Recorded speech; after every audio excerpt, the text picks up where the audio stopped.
let me to make a short introduction. Today we will talk about, as you know, product leadership. And Greg will present the webinar. As a short brief, in Qualified One, we help tech companies for product management and marketing stuff. And Greg is a practice lead on Qualified One, and he is 20 years experienced product professional. He has shipped products in SAP, IBM, Microsoft, and now provide consulting services with Qualified One. Greg, if you are ready, we can start. Okay. Let's get going. So welcome, everybody. Really happy to be sharing this today. This year, we wanted to change gears a little bit and move a little toward management relevant content. You will find that because of some slides I stole, I discovered these transitions in PowerPoint, and I use them indiscriminately just because they entertained me. Just a warning. So what is the problem space that we're addressing today? Leaders have really broad responsibility. Their focus isn't just on product or product management. They're dealing with a million other things. So it's easy to overlook the challenges that product managers have. And what I'm seeing in working with people as a coach and so forth is that there's a significant number of product leaders who do not have a background in product development. I'm based in Germany. I've worked with a lot of companies that have a background that's more like manufacturing. And the leadership has been around for a long time, maybe even the person who founded the company. And they do not have this just kind of product competency. And that can be a problem. So I'm going to try to provide some guidance today that should be helpful. And the truth is, I think we all think that our challenges are specific to us, and it's true. Sales has their challenges, marketing has their challenges. Product managers really have some interesting challenges. We've got to lead without authority. And I say this to people that I'm coaching all the time. If a product manager doesn't want to do their job, there's a line of people who will do it for them. It's unique in that sense. So leadership may try to drive the roadmap. Marketing may do it. Sales may do it. Engineering may do it. So there is this constant battle in a lot of companies for charter. And I think that happens less like in the States and maybe the UK. In Europe, product management is growing quickly, but is still relatively immature. Same thing with Turkey. You will find more hierarchical management styles. And you will find people who, don't get product, don't get the challenges, fall back into kind of dysfunctional patterns. So these are the things that we're going to talk about today. Things like communication, things about like not disrupting your teams, about being a coach. So 5 topics that can help leaders really get the most out of PM. I could have as easily named this 5 ways that leaders can stay out of the way of PM. Because if you can't actively support them, perhaps you can at least not get in their way. And I want to talk about a leadership model that I developed. I wanted to make it as simple and as approachable as possible. So I would say, as a leader, there are really only 2 things you have to do. You have to make sure that success has been defined. A note that doesn't say you have to define success. You need to make sure there's a common definition of success. And then you need to facilitate attainment of success by the team. That doesn't mean you going out and being a superhero. It means you being more like a coach and figuring out how the people on your team can be successful. And just kind of coaching and facilitating can be more than full-time work. What I see is most leaders that I know of, their calendar is just triple booked at least half the time. It's a non-starter.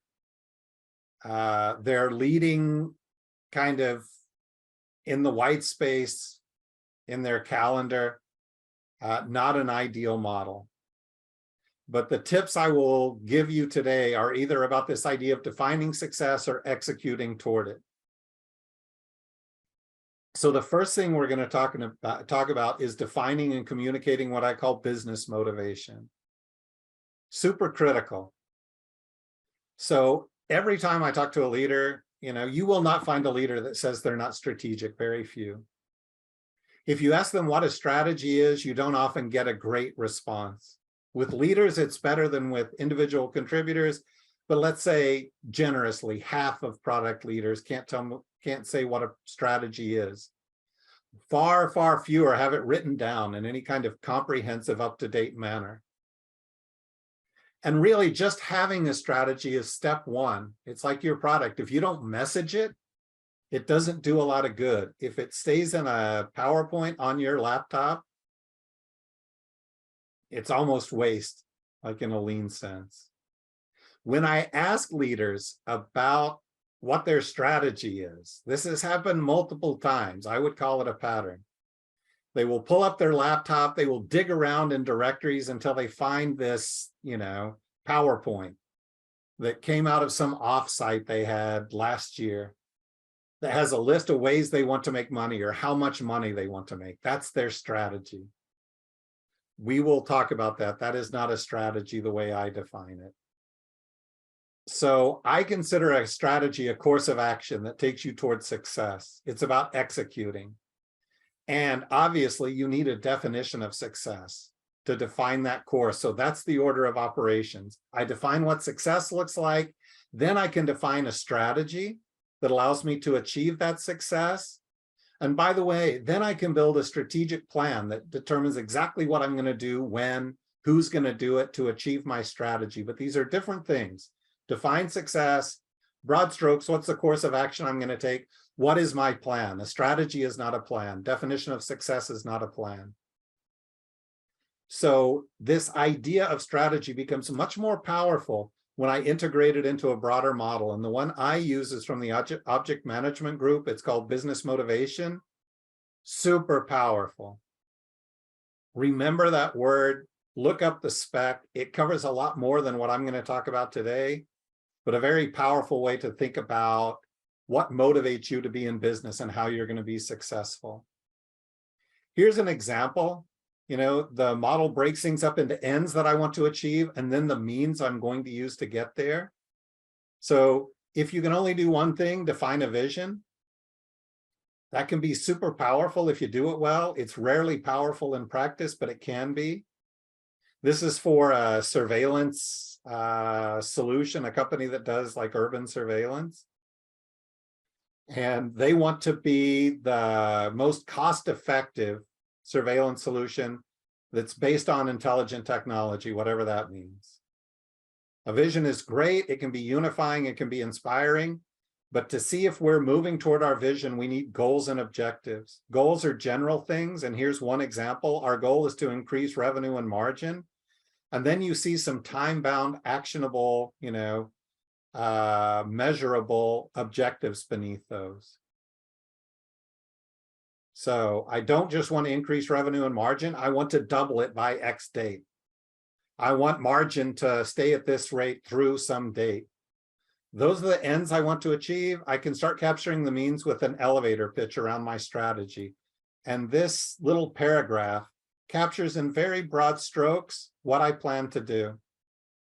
And it implies what I will not do, things that I won't do. So this is just basic blocking and tackling. It is an accountability of a leader. And there are going to be a lot more goals and objectives over time. The strategy can be decomposed into tactics. It can be expressed via pillars. That makes it a little more consumable. Our pillars may be increasing revenue, going to Asia, and making money licensing. Those are the three pillars. Already revolutionary for a team when they see this. And as simple as this is, I almost never see it in the companies I work with. The next powerful thing is to take motivation at the organizational level. How are you going to measure success as a company? How will you achieve it? with what's happening at the product level, and each product manager should be doing this. This is where we really convince ourselves that my investment in products is moving my overall strategy forward. This is just a graphical representation of the model that I've described. We all want to be successful. Nobody pushes back on that. First, we need to define success. We can do that as goals and objectives. Goals are general, objectives are time-bound and measurable. I can describe how I want to achieve that success with my strategy, which I can decompose into tactics. Super simple. This is not rocket science. I find when people first approach this model, they get a little confused between goal and objective. It seems a little strange, but once you've done it, especially for one of your products or your company, it becomes second nature and is super powerful. So the anecdote I would share from my experience, this isn't really a specific thing, but it's, I do these PM maturity assessments, go in, collect a lot of data to tell leadership how mature their product management function is. And almost without exception, there is no written strategy. I, as part of the assessment, interview everybody, engineering, PM, marketing, all these people. And one question I ask all of them is, hey, what's the strategy? What's the product strategy? Or what's the organization strategy? 1% of the time, 5% of the time, maybe I get a good answer. What most people tell me is what the company does. So, in this section, we're talking about communication. You have an obligation as a leader to define what success looks like and then communicate it in a way that people can actually make better decisions. So I should be able to go to any individual contributor in your organization and say, what's the strategy? And they should at least have some keywords. I shouldn't get a blank look. I usually get, especially from senior people, whew, I don't know. So this is my guidance to you. Pick your top 3 goals, decompose them into measurable objectives, create some pillars of strategy. You have to repeat these things to the people in your organization 3 times. You can't go to the annual all hands and present it once and expect it to stick. By the way, this goes to almost, this is relevant for any message you really want your organization to understand. You've got to tell them at least 3 times. You want to track performance based on this overall motivation. It's going to change. You're going to tweak it. You should be transparent. And as we'll see in a moment, that should not happen every 3 weeks. And you should tell your product managers, here's what we're trying to accomplish as a company. Show me how you're supporting it with your product motivation. Next thing that we have to do is actively support product management. That means really being an advocate, because as we said, they have special challenges. Everybody wants to do their job. They have no authority. So they need somebody with authority, leaders in the organization, to actually understand their pain and support them. And in the tech world, this is really a problem. There are a lot of tech-led organizations where engineers and architects are calling the shots. That's not their job. Just had a big thread on LinkedIn about this. You can look that up, where I basically say product management should be setting engineering's priorities. That drives people crazy, but it's true. So from time to time, until there's this strong culture of PM, they're going to need some air cover. They're going to need you to swoop in and say, hey, we're not doing things this way. When I was at Microsoft, that's been a lot of years ago, there was a super strong culture of product management. I did not have a problem with engineering or anybody else. If I had a problem, it's that they were too reliant on product management. Since then, I've worked in organizations and with organizations that's not the case. So as a leader, you've really got to help them make things stick, especially if you're transitioning. So I've seen engineering have a stealth roadmap. I'll talk about that a little bit more. I've seen sales try to completely derail a roadmap because they want to close one deal. There's this huge feature we need, and we can close this deal. And, do really dysfunctional things like go directly to engineering. I've seen marketing that has decided, well, this year we're going to focus on brand, and I was launching a product. So these are cases where, as a leader, you might need to step in and say, look, engineering, we will have no stealth projects. Everything you do will be on the table, and you will discuss it with product management. Sales, believe me, we need the revenue. I want to close this deal, but we're going to have to get creative, because I can't compromise, new sales and the rest of the market every time, every release, because you have a big deal. And marketing, I get you want to invest in the brand. It's theoretically raises all boats, but we're launching a new product, and you are going to have to spend some cycles helping us promote that thing. We need a big launch, for example. So you have to have the sensor kind of network out there to know these things are happening. You have to have strong dialogue with PM, and you have to be willing to step in and change people's behaviors. So I worked at a huge software vendor. They had always been, it was in their technology stack, so technicians had always run the show. I feel like I was really the first product manager, like in the modern sense, to work in that organization. And lo and behold, the product was a mess. It was a new product. Quality was unbelievably bad. And I found out that, there's this submarine kind of below the waterline project that engineering had that had like 3 engineers on it. And I'm like, what? Like, that would get you fired at Microsoft. And it was just the way they did business. I recently wrote about this, that engineering was kind of, what they would do is figure out what they wanted to do. Let's say they had whatever. Let's think of 100% of their capacity. They would say, well, 60% of our capacity is spoken for. You can play with 40%.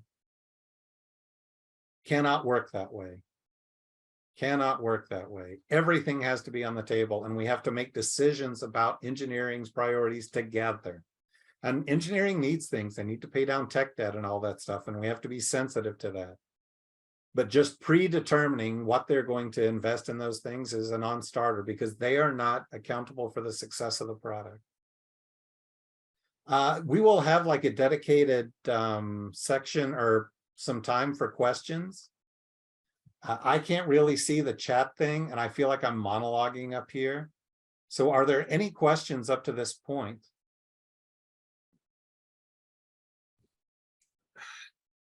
Hi, Greg, this is Marco. I do have one question, and particularly when it comes to these stealth projects, because I see this in many organizations as well, where engineering goes off because from a very high level, let's say VP level, somebody had a good idea, let's call it that, and asked them to investigate and start developing on something. And they went off for 6 months and then came back and says, hey, we have this cool technology. Who do we sell it to? And then they approach particularly the product managers and ask, do you see a market fit for this?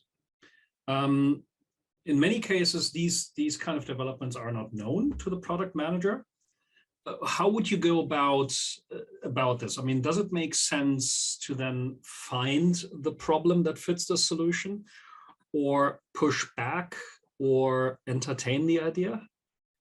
No, I think that's obviously backward to develop something and look for a problem. The organization has to have, some kind of discovery process where decisions are made, that it's transparent, that this is what we're working on, this is what's going to happen. And the way that's defined, there should be gates where there's a business case. Sometimes you do just want to investigate a technology. That's okay. I believe you should have a dedicated group to do that. What I would do as a PM is, I have to work in a culture where those things are transparent. And every time you impact my capacity, I need time to reflect to you how that's going to impact my delivery. So if they come and say, we're taking 10%, and I've seen this, 10% of every team to work on OpenAI, to work on, large language models or whatever it is. Okay, maybe that's the right thing to do. But now I need 2 weeks so that I can come back to you and show you how that's going to impact the roadmap. And this is where, as a product manager, there's only so much you can do. This is something that leadership has to handle. And there has to be this process that says we do not expect magic. We cannot reduce capacity and just expect people to chug along. And that goes way beyond the discussion we're having now. You know, I've written about that as well. Nobody buys a server or buys a car or buys a washing machine and runs it at 110% capacity always. Yet that's how we plan our teams. You know, we're comfortable saying, well, we're taking 10% of your capacity, but I can't have any changes to the roadmap. We're going to talk about risk reward and stuff later.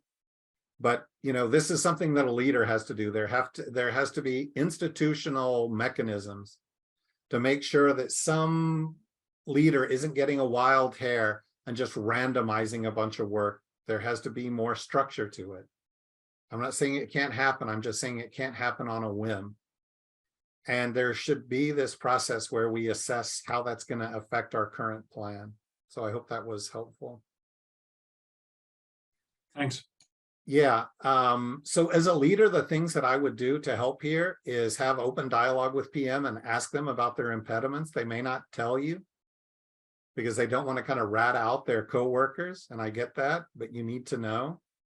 You need to set expectations across the company and especially the product team about what product manager's role is. And they should be driving the what, the why.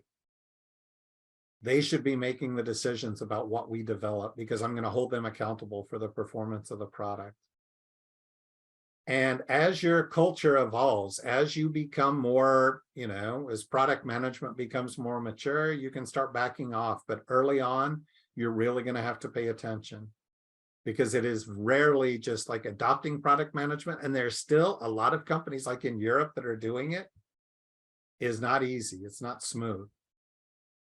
And I think you need to be the advocate at the senior leadership level, the board or whatever it is, to explain what product management does in successful tech companies and enlist their help in defending product management.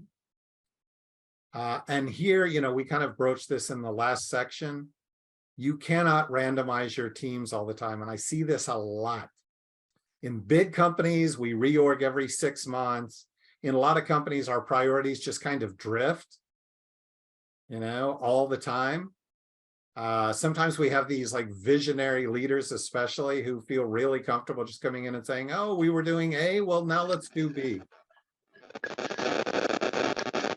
And you have to ask yourself, are you shielding yourself or are you shielding your teams from this disruption? Or are you the one causing it? Did you go off to a trade show? Did you read an article or a book? Did you get one data point from a big customer and you want to come back and show how smart you are, how progressive you are? As a leader, your words have power. And in an immature organization, you can just go in without any process and randomize things. And sometimes, you know, Google just got a red alert. ChatGPT scared the whatever out of them, and it should have. So sometimes it's the right thing to do, but there's got to be some orderly approach to managing that. And I think we've all seen this. We've all seen leaders who come in and have this pet thing. There's no thought, there's no business case, there's nothing. All of a sudden, we're just randomized. And sometimes that's just like, oh, and I need you to do this too, right? So I worked in a really odd startup that was run by like a billionaire. I guess you would put him on the visionary side of the spectrum, but he could go and have a conversation with another CEO or read an article on the plane, private plane, by the way, or, you know, go to some event and have a discussion and randomize the entire company. I've never seen, you know, it was a startup essentially, and their core competency was pivoting. You know, trying something, not getting instantaneous success and pivoting. And it's no longer around. Basically, really, as any kind of entity, it's over. And what that caused was like super low morale across the organization. Engineers were just worn out. Product managers were worn out. Sales couldn't keep up. So, you know, this is part of the reason, beyond just making bad bet after bad bet, because Things were based on a whim rather than data.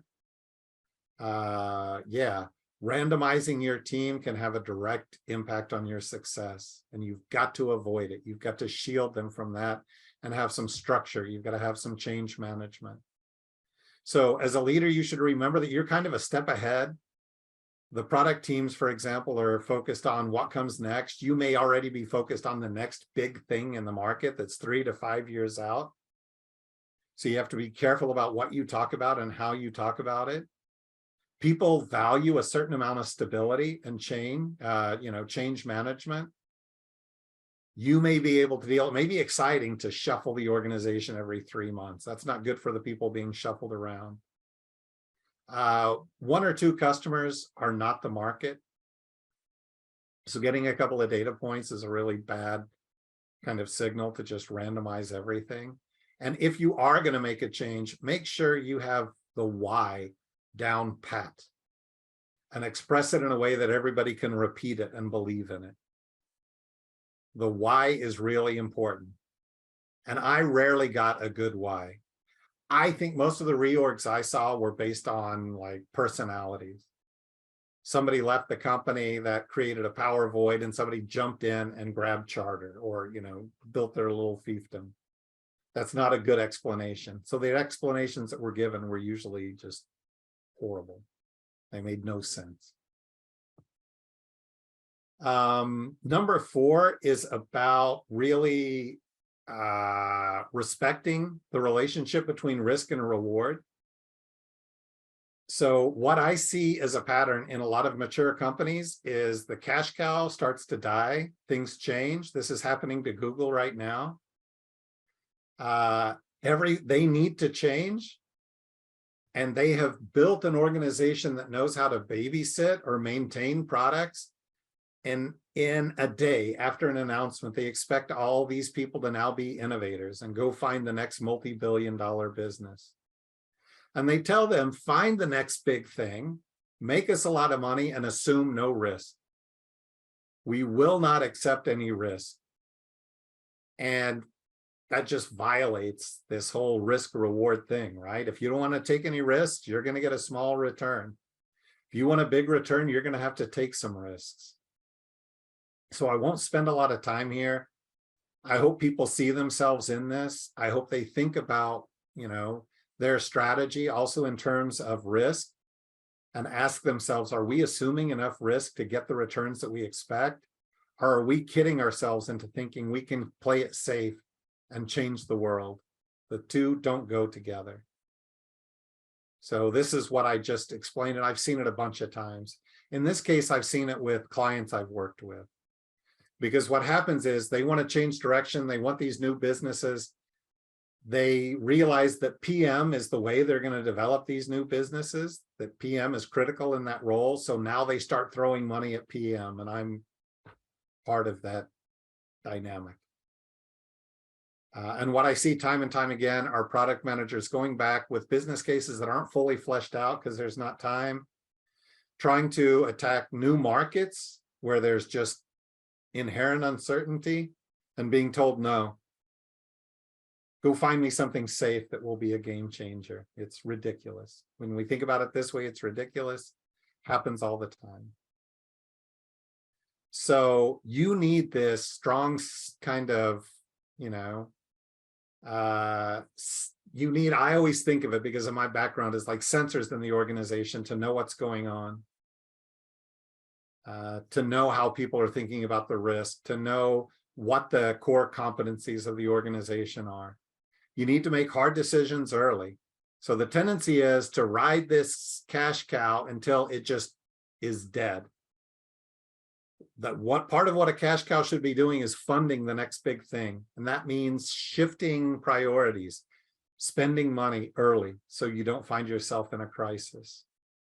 You should have a portfolio management process where you're looking at the portfolio, how it's performing, where things are in the life cycle, so that you can recognize, wow, these things are moving towards decline and we don't have anything to replace them. And you should always have some of your capacity looking for that next big thing. Early on, You may not have the capacity, but having like 0 people looking at the next big wave of things is almost never the right answer. And it's painful. But you should have some people who are already looking at that next big thing. Last thing is, you need to be a coach to your PMs. They are the functional champions of your product. If you're a product company, they're the ones executing your strategy at the product level. They deserve some special care and feeding. That means taking this business knowledge, this market knowledge that you're developing and sharing it with them, being proactive about it, chasing them down, saying, this is what I've learned, this is what I'm seeing. Is that what you're seeing? Having a dialogue. Showing them the financials, opening the books a little bit and explaining things. You know, this is why we are cutting back. This is why this, you know, giving them that insight. It makes them more effective. And in essence, what you're doing is developing the next set of leaders for your company. And I'm not saying all the leaders for your company should come from PM. But as a leader, especially like a CEO or a CPO, it's not just about schmoozing the board and settling conflicts. You have to be coaching people on how to be better at product. And I can't tell you how many people I coach where their management is not investing in them at all. I just got a long email yesterday from somebody whose manager told her, you know, I'm not happy with you. You're not strategic enough. You're not this, you're not that. Guess how much time this leader has spent like sharing her expectations, teaching, coaching, next to nothing. So particularly with PM as a leader, you are going to have to do some coaching, and it's in your best interest. And you're going to need to teach them the stuff that isn't obvious, that they may not come across. You as a leader have a different perspective on the org, on the market, on customers, on other organizations. So you have to share that. So what I would do as a leader is I would get in the habit of delegating as much as I can, and I would delegate problems rather than tasks. Remember, delegation, a lot of times it's not fire and forget.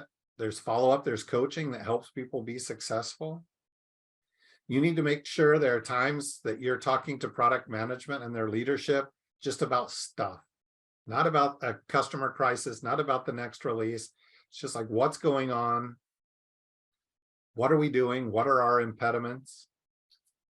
And then encourage your product managers to build a strong community, an active community with active knowledge sharing, so that as you educate them, they're sharing that knowledge, they're refining it, they're applying it. So I feel like we covered a lot of stuff. I feel like I've been talking forever. Yeah, 35 minutes, that's a lot. The things you can do as a leader immediately that you can start on to make product management effective. And if you really invest in these things, you can radically improve their performance.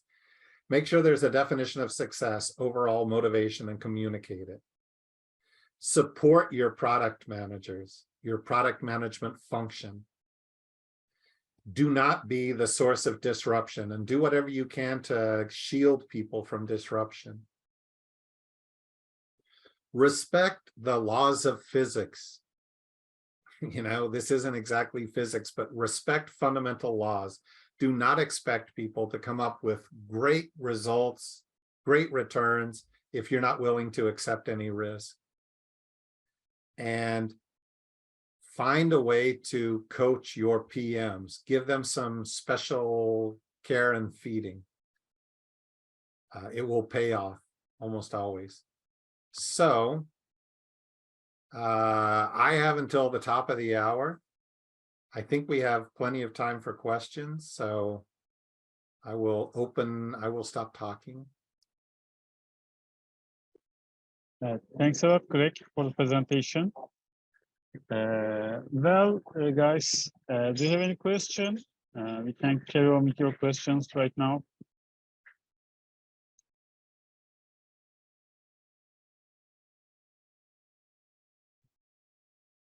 This is Marco. I do have a question, particularly when it comes to the leadership and the vision. What if in an organization there is not that level of guidance, that trickles down from above, but it's more left to the product managers or the domain experts for that particular area to find the best fit? I mean, how much of that? I mean, you can give part of that back to your own team, and that would define you as the leader in that particular respect. But how about feeding that back up if it's not coming from above? Yeah, so as I said, most organizations don't have this organization level motivation.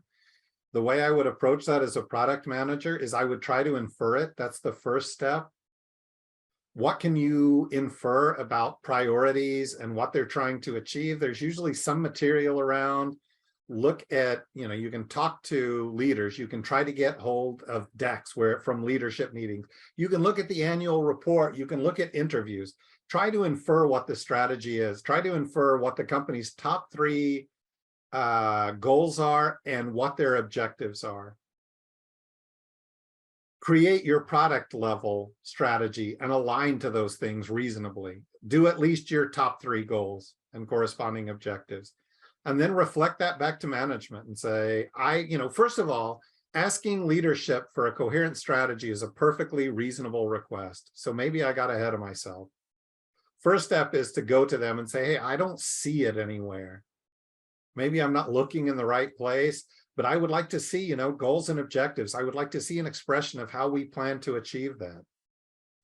If they can't provide it, you should ask for it. If they don't get it, you should try to infer it.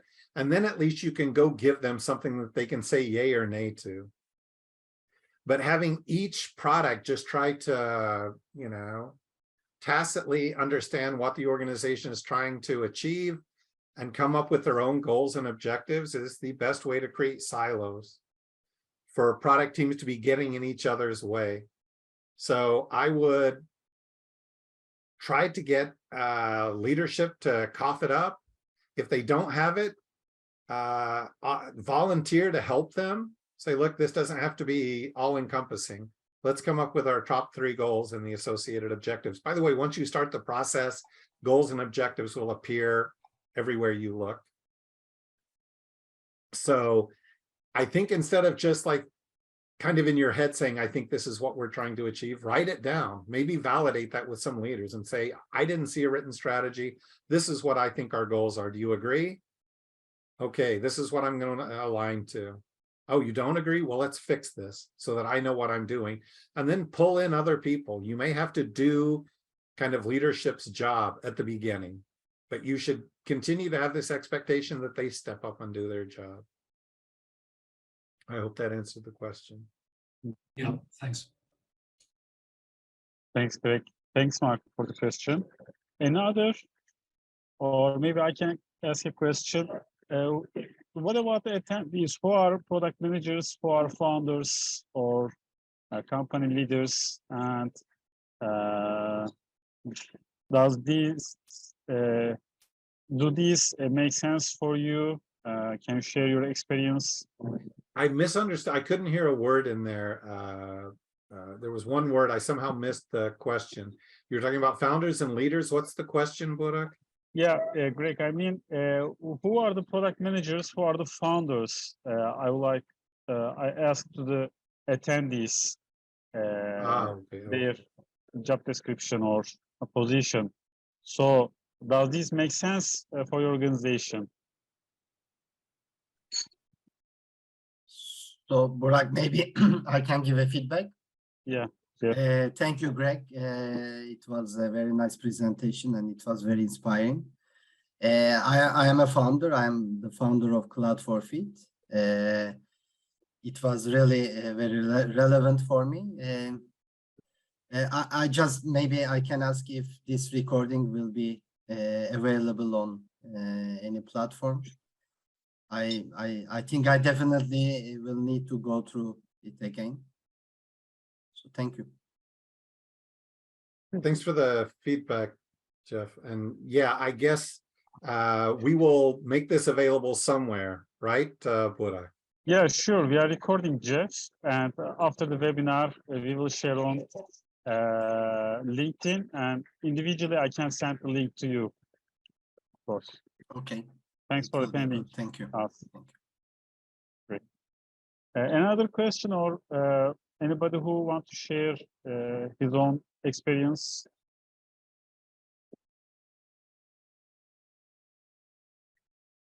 Okay, that's all, I think. Okay. Great. Yeah, if you have questions, you can find me on LinkedIn. You can contact Burak. We have some more stuff coming up. We've got actually on February 20th, I failed to mark this up. That's closed now. That filled up. But we have a workshop on product strategy on March 23rd, which is good for basically anybody in PM. Somewhere around early April, we'll do another one of these events. So we would love to hear what you're most interested in. Again, I think for like at least the first half of the year, we will focus on leadership topics, but we're pretty open-minded around that. Toward the end of April, we will have a workshop. It's a one-day event on product road mapping. So, you know, you can see a progression here. I define the strategy, then I define my roadmap. And then in May, we're going to do a workshop. We've given this several times on prioritization. It's really about strategic prioritization. It's a really cool workshop, really valuable. All these things are geared to help you come out with information and artifacts that apply to your context, to your work. So we will make sure you have the link to the schedule on the web, but these are like the key milestones at this point. In terms of, you know, if you would like to apply some of the things you've seen today, we're happy to help. I talked a little bit about doing this maturity assessment. You saw that we're delivering soon this product fundamentals for leaders. We can provide that or deliver that to any team of leaders, and that can be really valuable. If you've got people in your senior leadership team who don't have the background in product, this presents these fundamental things at a level that's relevant for them. We can do coaching and workshops, whether that's individuals or groups. Same thing for product managers. We can build a customized program for your organization. We've just launched what's called the Empowerment Program, and that is a 9-week program designed for like all the PMs in one organization. It's 90 minutes a week for 9 weeks. Really low impact on the schedule. Really successful so far. I'm really impressed with what's coming out of this thing so far. I think we're learning a lot, but I think the concept is really solid. And I think I like it a lot more than the way I used to deliver, you know, like 3 days of people trying to pay attention. So if you have questions about how we can help your organization, just contact us, bn@qualifiedone.com. We can also make these slides available. So thanks, everybody. Yeah. I guess a couple of people have already had to jump off, but yeah, you know where to find us. Please connect with me on LinkedIn if we're not connected now. And yeah, stay tuned. We'll be announcing the next event probably in the next few weeks.